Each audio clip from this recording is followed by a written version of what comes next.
कि बिजनौर में web series तांडव का जोरदार विरोध किया गया।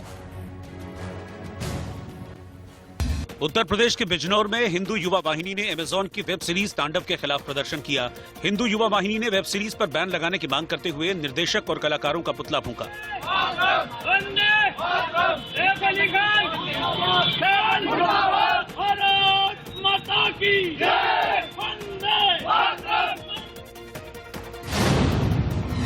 उत्तराखंड में उधम सिंह नगर के रुद्रपुर में खाना बनाने के दौरान गैस सिलेंडर में आग लग गई। आग पर काबू पाने के दौरान एक शख्स आग की लपटों में गिर गया, जिससे मौके पर कोहराम मच गया। इस घटना में एक शख्स समेत 3 लोग झुलस गए।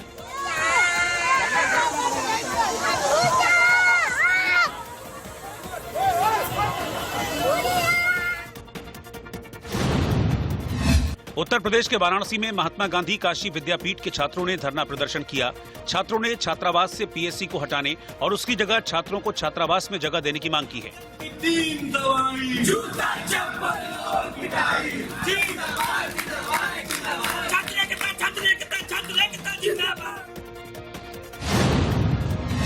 राजधानी दिल्ली के चिल्ला बॉर्डर पर ट्रैक्टर परेड के लिए किसानों ने अभ्यास किया। इस अभ्यास के लिए किसान बड़ी संख्या में ट्रैक्टर लेकर पहुंचे थे और उसके साथ रिहर्सल किया।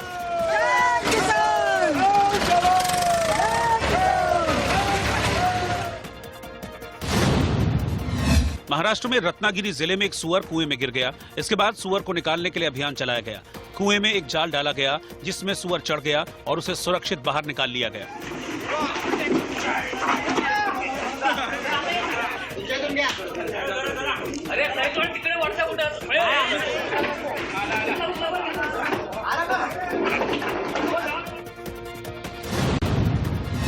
उत्तर प्रदेश में देवरिया जिले के मोतीपुर गांव में कुछ लोगों ने एक बुजुर्ग की लाठी से पिटाई कर दी। इस पिटाई की वजह से मौके पर हंगामा खड़ा हो गया।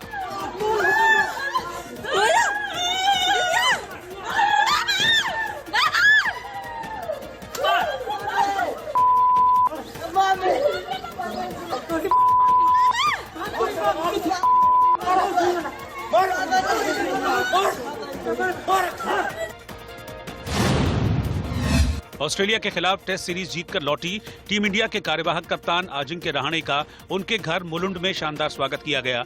यहां रहाणे, उनकी पत्नी और बेटी पर फूल बरसाए गए और ढोल नगाड़े बजाए गए।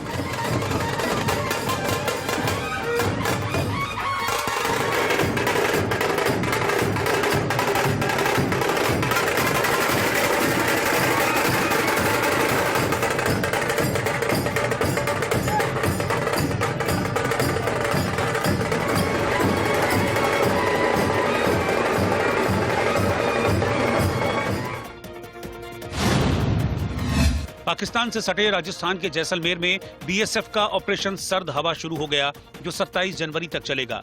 ऑपरेशन सर्द हवा के तहत बीएसएफ के जवान और अधिकारी अधिक मजबूती से निगरानी कर रहे हैं। बीएसएफ का ऑपरेशन सर्द हवा हर साल सर्दियों में होता है।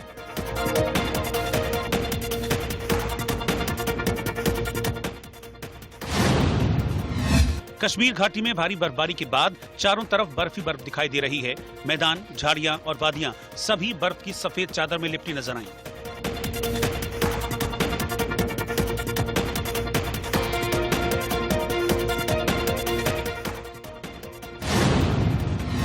उत्तराखंड का केदारनाथ धाम पूरी तरह से बर्फ से ढक गया है। ऊपर से देखने पर पूरी वादी सफेद नजर आती है। यहां सभी घर, मकान बर्फ से ढक चुके हैं।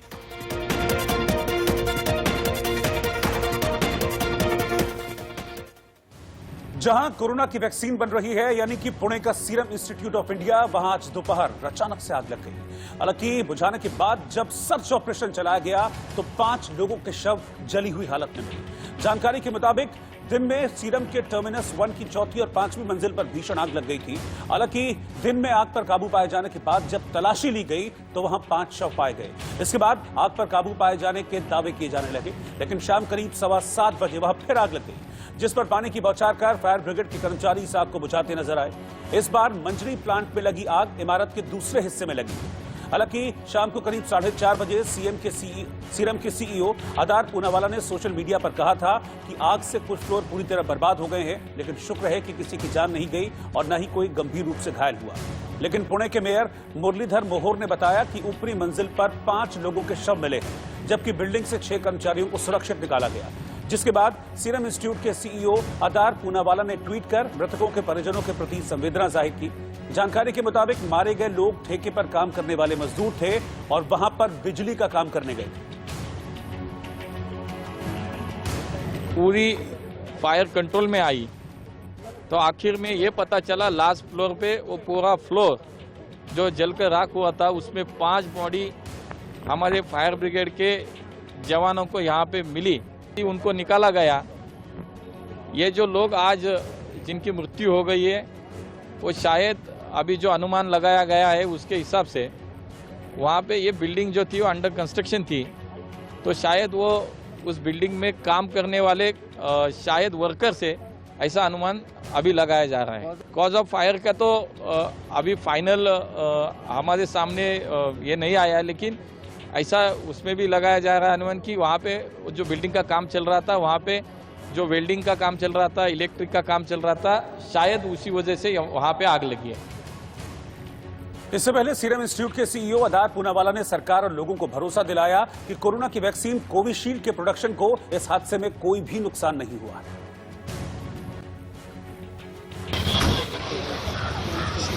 लेकिन देश में जैसे ही ये खबर आई कि सीरम इंस्टीट्यूट ऑफ इंडिया के टर्मिनल 1 की चौथी और 5वीं मंजिल पर भीषण आग लगी है, वैसे ही सबके दिमाग में ख्याल ये आया कि कहीं कोरोना वैक्सीन बनने वाली लैब में तो ये आग नहीं लगी, क्योंकि सीरम इंस्टीट्यूट के पुणे प्लांट में ही कोरोना से बचाव के लिए ऑक्सफोर्ड एस्ट्राजेनेका की कोविशील्ड वैक्सीन बनाई जाती है। लिहाजा इस तरह की आग की तस्वीरें देखकर किसी के भी माथे पर शिकन की लकीरें पड़ सकती हैं।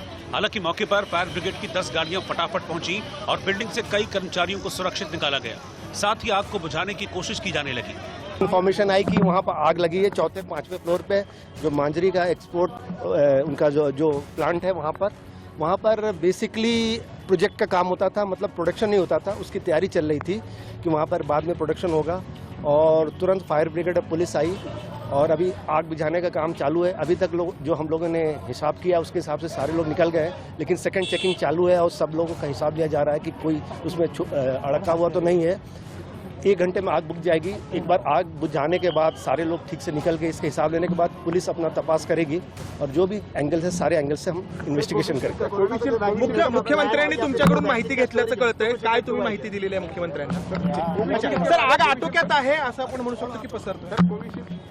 जो वैक्सीन का प्लांट है या फिर वैक्सीन का स्टोरेज है उसको किसी तरह से नहीं, किसी भी जो हमको सीरम ने माहिती दी उसके हिसाब से वैक्सीन का प्लांट या स्टोरेज कोई प्रॉब्लम नहीं है। इसमें बनने की तैयारी थी। जो सीरम ने हमको इन्फॉर्मेशन दी है कि ये करीब 1 महीने के अंदर वहाँ प्रोडक्शन शुरू हो सकता था। जानकारी के मुताबिक आग से कोविशील्ड वैक्सीन को कोई नुकसान नहीं हुआ है। कोविशील्ड को कैंपस के अलग हिस्से में बनाया जाता है और स्टोर किया जाता है। हालांकि जिस इमारत में आग लगी वहाँ काम चल रहा था। आग लगने की वजह शॉर्ट सर्किट हो सकती है, लेकिन इस हादसे पर मुख्यमंत्री उद्धव ठाकरे ने भी चिंता जताई है। नहीं, जैसे मैंने अभी कहा कि अभी जो जानकारी मिली है, सीरम इंस्टीट्यूट पुणे के नज़दीक ये इंस्टीट्यूट है, वहाँ पर आग लगी थी और अभी जो खबर आई है उसके अनुसार वो जो आग लगी थी वो अभी काबू में आई है। फिलहाल जीवित हानि नहीं हुई है और कोविड वैक्सीन जहाँ बन रही थी वहाँ आग नहीं लगी थी। उसके बाजू में बीसीजी की वैक्सीन जहाँ बन रही थी या बना रहे थे वहाँ आग लगी थी और इसलिए मैंने इसे कहा कि आपको मिलने के बाद अभी मैं बैठकर सारे लोगों को संपर्क करूंगा। पहली प्राथमिकता तो यही है कि आग को काबू में लाना। दरअसल सीरम वैक्सीन बनाने वाली दुनिया की सबसे बड़ी कंपनी है। अब तक ये अलग अलग वैक्सीन के 1.5 अरब डोज बेच चुकी है। ये एक तरह का रिकॉर्ड भी है। एक आंकड़े के मुताबिक दुनिया के 60% बच्चों को सीरम की एक वैक्सीन जरूर लगी है। WHO से मान्यता प्राप्त सीरम इंस्टीट्यूट की वैक्सीन 170 देशों में सप्लाई होती है।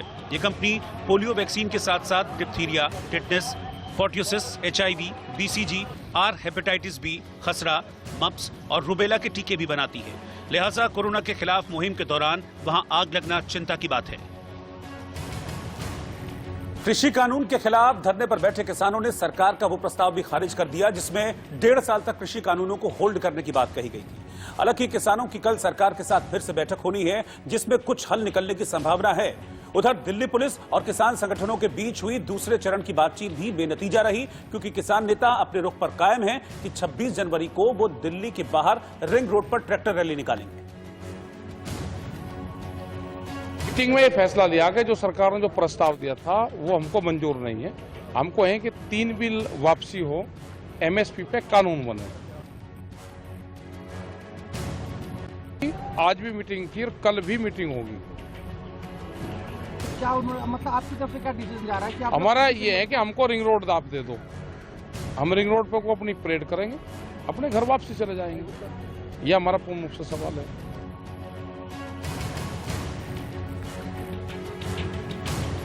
उधर 26 जनवरी को होने वाली ट्रैक्टर रैली को लेकर किसानों ने अपनी पूरी तैयारी कर ली है, क्योंकि किसान कृषि कानूनों को होल्ड करने के सरकारी प्रस्ताव से इत्तेफाक नहीं रखते और वो सरकार को अपनी ताकत का एहसास कराना चाहते हैं। देश की राजधानी में जाएंगे और वो एक बड़ा ट्रैक्टर मार्च करेंगे। और आप देखिए यहाँ तस्वीरें, ट्रैक्टर्स की जो संख्या है वो लगातार बढ़ती जा रही है। इसमें दिन प्रतिदिन इजाफा हो रहा है। न सिर्फ उत्तर प्रदेश, उत्तराखंड, बल्कि दूसरे राज्यों से भी यहाँ पर किसान अपने ट्रैक्टर लेकर पहुंच रहे हैं। जहां पर मैं मौजूद हूं, ये नेशनल हाईवे 9 के नीचे वाला हिस्सा है और यहाँ पर जो ट्रैक्टर हैं उनको भारी संख्या में पार्क किया जा रहा है, क्योंकि किसान ये कह चुके हैं कि अगर दिल्ली पुलिस रोकेगी तो भी वो देश की राजधानी में ट्रैक्टर मार्च करने के लिए जाएंगे। और अब देखिए, जहां तक आपकी नजर जाएगी वहां तक आपको ट्रैक्टर ट्रॉली नजर आएंगे और जो ट्रैक्टर के पीछे ट्रॉली लगी है उसमें किसानों ने अपने रहने और ठहरने की व्यवस्था भी लगातार की हुई है। तो एक तरफ केंद्र सरकार किसान आंदोलन खत्म करवाने के लिए झुकती नजर आ रही है, तो वहीं दूसरी तरफ बीजेपी नेता विवादित बयान भी साथ में दे रहे हैं। ताजा विवाद दौसा से बीजेपी सांसद जसकौर मीणा के बयान से जुड़ा है। इसमें वो किसानों को आतंकी बता रही है कि आतंकवादी बैठे हुए हैं और आतंकवादियों ने AK-47 लिखी हुई है, खालिस्तान का झंडा लगाया हुआ है। ऐसी परिस्थिति में अपन कैसे सोचें कि इस देश की कितनी रुकावटें हैं। कोरोना टीकाकरण के दूसरे चरण में प्रधानमंत्री और मुख्यमंत्रियों को भी वैक्सीन लगाई जाएगी। दूसरे चरण में प्रधानमंत्री मोदी और मुख्यमंत्रियों को भी कोरोना का टीका लगाया जाएगा। दूसरे फेज में 50 साल से ज्यादा उम्र के लोगों का वैक्सीनेशन किया जाएगा। कोरोना की वैक्सीन काठमांडू और ढाका भेजने के लिए मुंबई एयरपोर्ट लाई गई। ये वैक्सीन सीरम इंस्टीट्यूट से भेजी गई है। पीएम मोदी 23 जनवरी को नेताजी सुभाष चंद्र बोस की 125वीं जयंती के मौके पर कोलकाता का दौरा करेंगे। इसके अलावा वो शिवसागर में भूमि पट्टा पत्र बांटेंगे। बॉम्बे हाईकोर्ट ने अभिनेता सोनू सूद की अपील और अंतरिम याचिका को खारिज कर दिया है। इस अपील में उन्होंने जुहू स्थित अपनी आवासीय इमारत में कथित अवैध निर्माण को लेकर बीएमसी के नोटिस को चुनौती दी थी। टीम इंडिया ऑस्ट्रेलिया दौरे से भारत लौट आई है। टीम का मुंबई एयरपोर्ट पर शानदार स्वागत किया गया। भारतीय क्रिकेट टीम के 5 सदस्यों को 7 दिनों तक आइसोलेशन में रहने की सलाह दी गई है।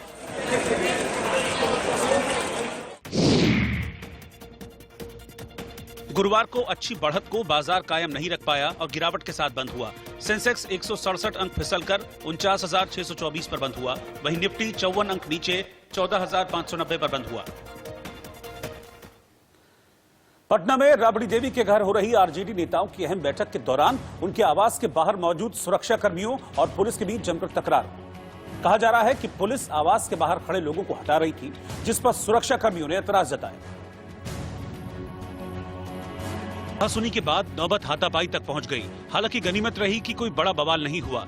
लालू यादव की पत्नी राबड़ी देवी के निवास पर आरजेडी विधायक दल की बैठक थी, लिहाजा वहां भीड़ मौजूद थी। पुलिस अधिकारी ने उन्हें हटाने की कोशिश की तो वहां मौजूद सुरक्षा कर्मियों से तनातनी हो गई।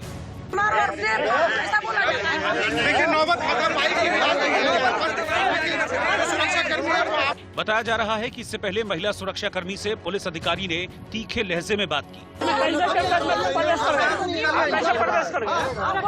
इसके बाद मामला गर्म हो गया और सुरक्षा कर्मी ही एक दूसरे के सामने आ गए।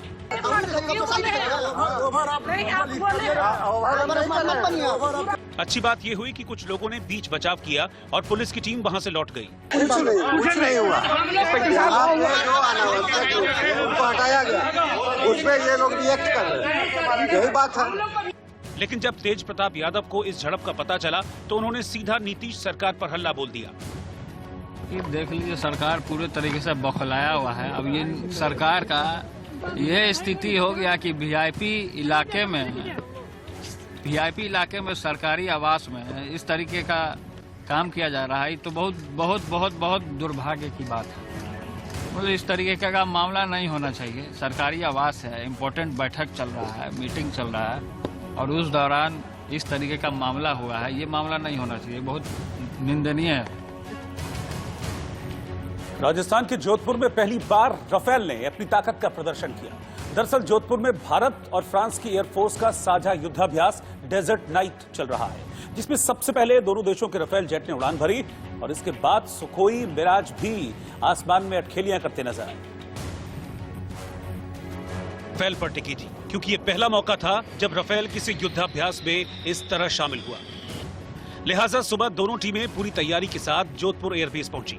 इस दौरान पहले फ्रांस की टीम ने राफेल से उड़ान भरी, फिर भारतीय दस्ता राफेल संग हवा में पहुंचा। आसमान में पहुंचते ही भारत फ्रांस की टीमें अलग अलग फॉर्मेशन में आ गईं। इसके बाद एक दूसरे को छकाते हुए एक दूसरे के एयर स्पेस में घुसने का दौर शुरू हुआ।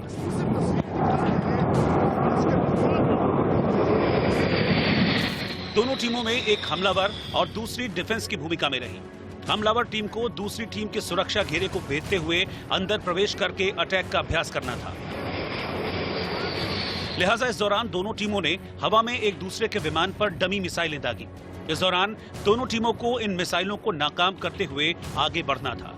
करीब 1.5 घंटे तक आसमान में एक दूसरे की क्षमता को परखने के बाद सभी फाइटर्स एयरबेस पर लौट आए और इस तरह से एक के बाद एक 4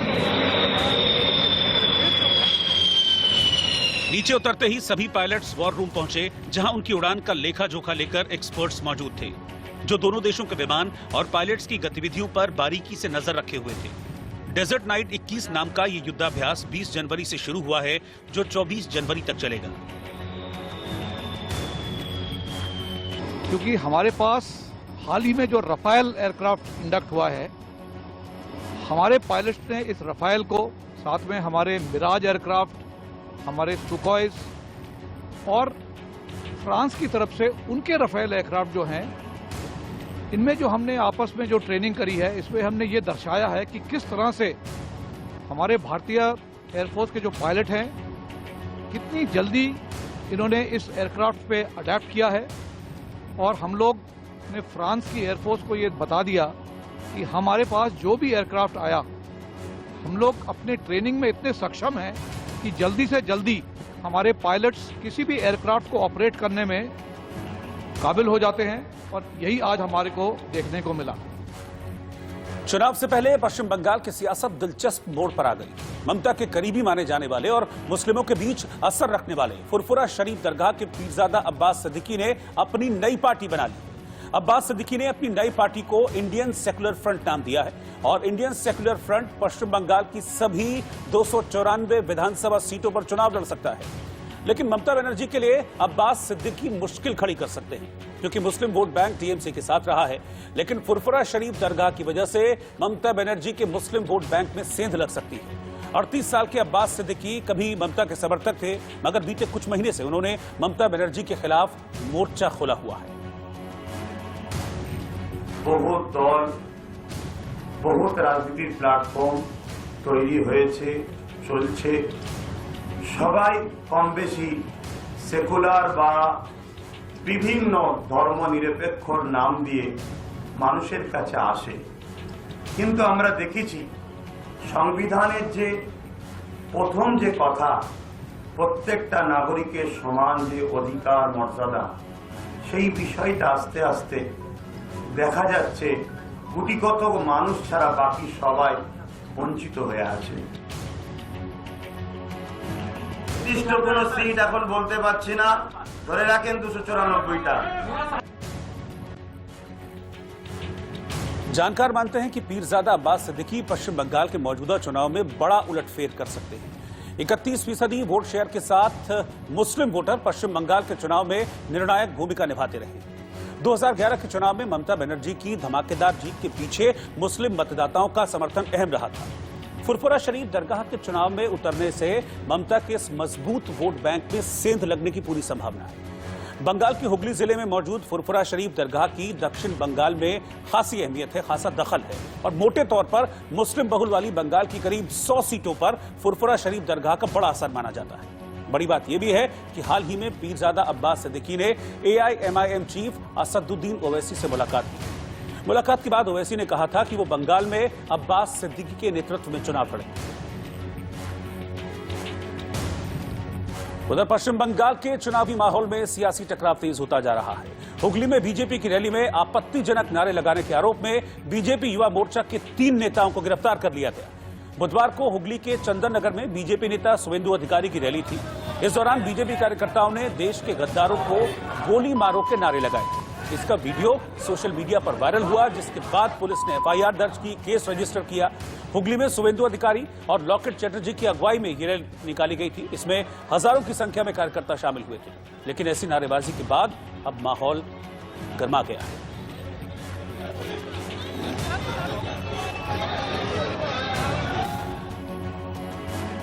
दक्षिण दिल्ली नगर निगम ने मांस हलाल है या झटका, यह बताना जरूरी कर दिया। नगर निगम ने सभी रेस्टोरेंट और मांस बेचने वाली दुकानों को निर्देश दिया है कि वो अनिवार्य रूप से बताएं कि उनके यहां बेचा जा रहा मांस हलाल है या झटका। एमसीडी ने यह भी कहा है कि नियम तोड़ने पर आरोपी के खिलाफ कार्रवाई होगी। बिहार में पटना के जक्कनपुर थाना इलाके में एक घर में लड़की की हत्या कर दी गई। घटना के समय लड़की घर में अकेली थी और उसका गला रेत दिया गया। इस घटना के बाद से इलाके में कोहराम है।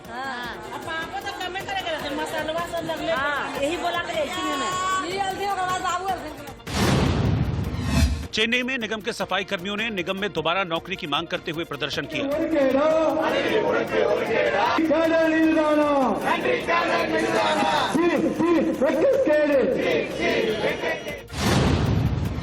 उत्तर प्रदेश में नोएडा के सेक्टर 27 के कैलाश अस्पताल में बम की सूचना मिलने के बाद हड़कंप मच गया। पुलिस बल और फायर ब्रिगेड की टीम ने 2 घंटे जांच अभियान चलाया, लेकिन कोई बम नहीं मिला। उत्तर प्रदेश के लखनऊ में तकनीकी खराबी की वजह से एक बार फिर मेट्रो सेवा में रुकावट देखने को मिली। मेट्रो लखनऊ विश्वविद्यालय पर कई मिनट रुकी रही और इस दौरान मेट्रो के दरवाजे भी नहीं खुले। जो बाइडेन अमेरिका के राष्ट्रपति बन गए हैं। पहले दिन ऑफिस पहुंचे और ट्रंप सरकार के, ट्रंप शासनकाल के कई फैसले बदल दिए। उनके शपथ ग्रहण की रंगारंग तस्वीरें हम आपको दिखाएंगे और साथ ही एक अनोखा चोर दिखाएंगे जिसने पीपीई किट पहनकर करोड़ों के सोने पर हाथ साफ कर दिया।